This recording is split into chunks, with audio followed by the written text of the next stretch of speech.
ജർമ്മനാ അല്ലയോടാ?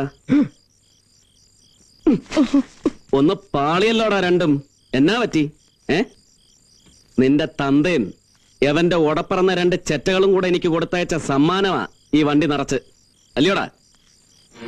പറയടാ, പകരം എന്നതാ ഞാൻ കൊടുത്തയക്കേണ്ടത്? നിന്റെയൊക്കെ ശവമോ?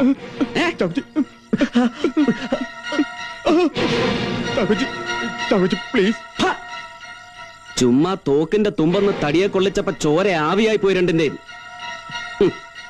ഒന്ന് ഒരച്ചു നോക്കിയതാ ഞാൻ. പുറകിന്നാണെങ്കിൽ പോലും അപ്പച്ചന്റെ ചങ്കത്തേക്ക് ഒരു കത്തി കുത്തിയിറക്കാനുള്ള ചങ്കൂറ്റകന്മാർക്കുണ്ടായി കാണുമെന്നറിയാൻ. ഇല്ല, പേടിച്ചു തൂറികള്, ഊപ്പകള്. സണ്ണി, യവന്മാരെ